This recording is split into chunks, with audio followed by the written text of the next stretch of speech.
Hey guys, welcome back to another tutorial video. So in today's video, I'll show you how to find free ways to watch YouTube members only content.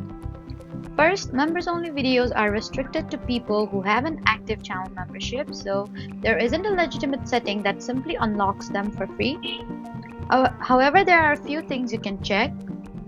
First, open the creator's YouTube channel and look through their regular videos, shorts, and playlists. The creator may have uploaded a public version, preview, or similar video. You can also check the creator's community posts for announcement about free releases or special events. Sometimes creators eventually make their older members only content available to everyone. And if you want the full membership only video immediately, then you'll need to use the official join option and review the available membership. And you should also avoid websites, extensions, or apps that are claiming they can bypass YouTube's membership restrictions.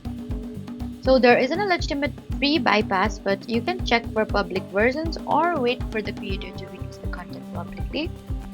So that was it for the video. Please do not forget to like, comment, and subscribe for more helpful tutorials. Thank you for watching.